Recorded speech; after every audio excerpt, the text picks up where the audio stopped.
showdown. Sabrine stood in line at the canteen.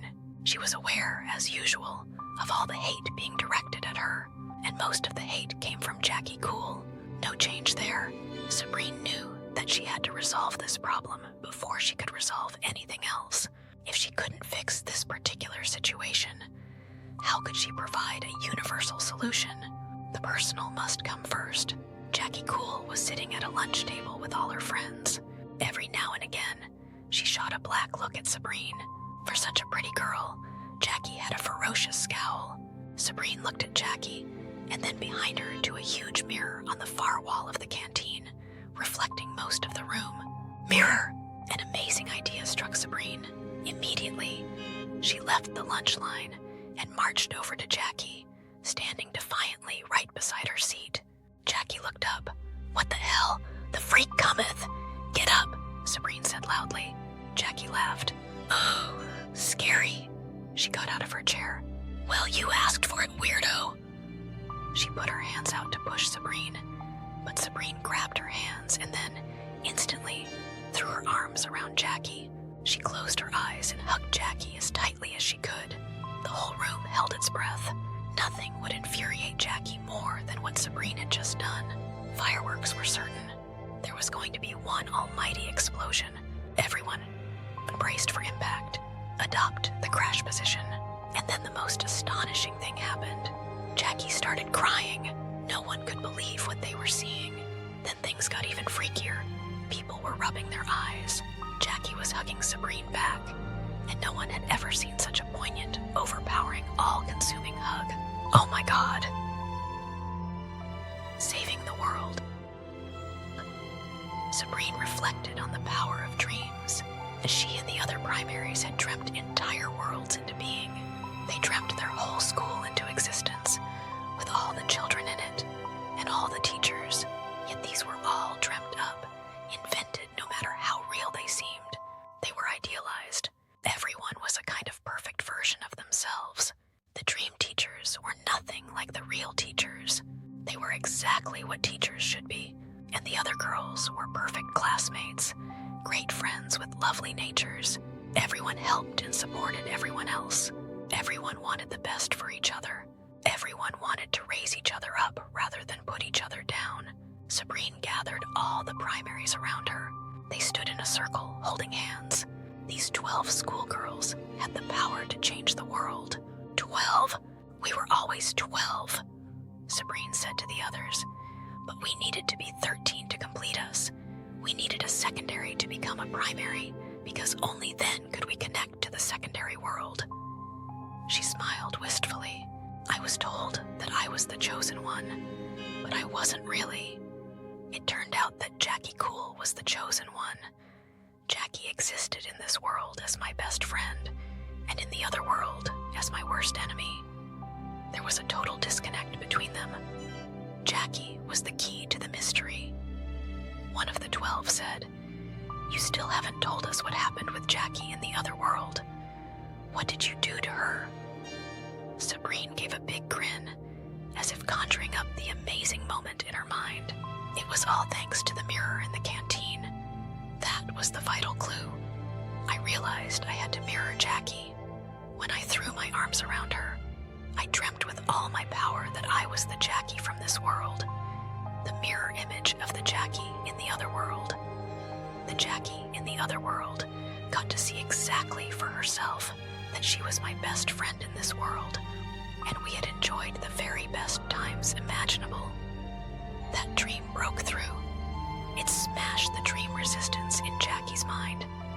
I could feel colors, sights, sounds, everything flooding into her, and all the memories of the Jackie in this world. It was amazing, the best moment ever, totally transformative. All the other girls smiled. "Cool," they said. "We need to drop our hands for a moment," Sabrine said. The other girls looked at her quizzically, but did as they were asked. "We have to expand the circle," Sabrine explained. "The 13th member is the key, the outsider. This morning, a 13th bed was added to classroom 36. Let us welcome a new primary." Sabrine turned round and and signaled to Jackie, standing a few feet away. "Come, beautiful sister, join our circle. You are the key." Jackie grinned and stepped into the circle right beside Sabrine. Sabrine gave a cheery little nod to her, then said, "Sisters, everything is changing. When we join our hands again, nothing will be the same again.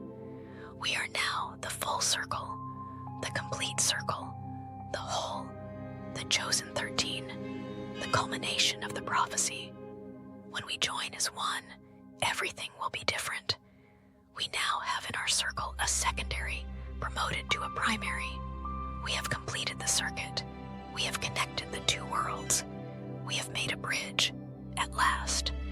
And now, via Jackie, our primary dream can flow into the secondary world and transform it. We can break through the false, lethe dream of Phobidor and Thanatos and restore dreaming, Aphantasia and Aurelia to everyone. We can bring humanity back from the dead. We can fully connect them to this world, just as I connected the two Jackies. Our dream energy will flow through Jackie to the minds of everyone in the secondary world. You will see Jackie transfigured. She will glow. She will shine. She will radiate. She is the one we have all been waiting for." "Gosh!" Jackie beamed and mischievously stuck out her tongue. Everyone laughed. "Okay, it's time," Sabrine said. "Let's do this thing. Join hands." The girls linked together in their circle. Immediately, the primary world dissolved into an astonishing glowing rainbow. A stupendous white light absorbed Jackie and got brighter and brighter, then started filling with swirling colors, luminosity, and neon lights.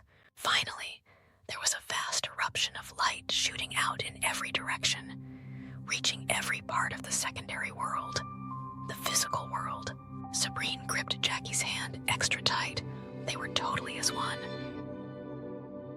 Bright new world. The whole human race was altered. The whole world was changed. Everything was better. Everything was bright and colorful and glorious. Morpheus was reconciled with Phobidor and Thanatos, who now conceded they were wrong to do what they did. Humanity now operated in a whole new way. People lived in the physical world, what Sabrine called the secondary world, for around 8 hours a day, then entered a deep sleep for around 4 hours. When they awoke from that sleep, they were in dream world, what Sabrine called the primary world. At the end of around 8 hours, they went into another deep sleep for around 4 hours, and then awoke from that state into the physical world. And that was the new pattern for human existence.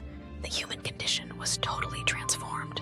Dream reality sat alongside physical reality and was experienced as just as real and much better. Physical reality was a bit of a chore for everyone, yet it also had its own weird charms. It was a challenge, and everyone likes a challenge.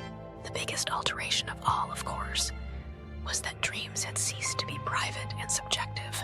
Now there was one shared dream, and it was every bit as real as the physical world, and much more vivid and satisfying. Science was radically altered, of course, since the primary and secondary worlds had very different scientific rules and laws. Philosophy was changed beyond recognition, and religion and spirituality too. Humanity had entered a whole new phase of its existence and embarked on a radical new journey, a journey that would conclude with humans attaining divinity. The aftermath. Jackie took Sabrine aside one day. They were standing in the Empyrean, the home of God. They were having the best dream of all, the God dream. Yet Jackie seemed perplexed. "What's wrong?" Sabrine asked. "You look troubled," Jackie said. "I've met the parents of every primary, so... except yours. Don't you want me to meet your parents? Don't you think I'm good enough?" Sabrine became very rigid.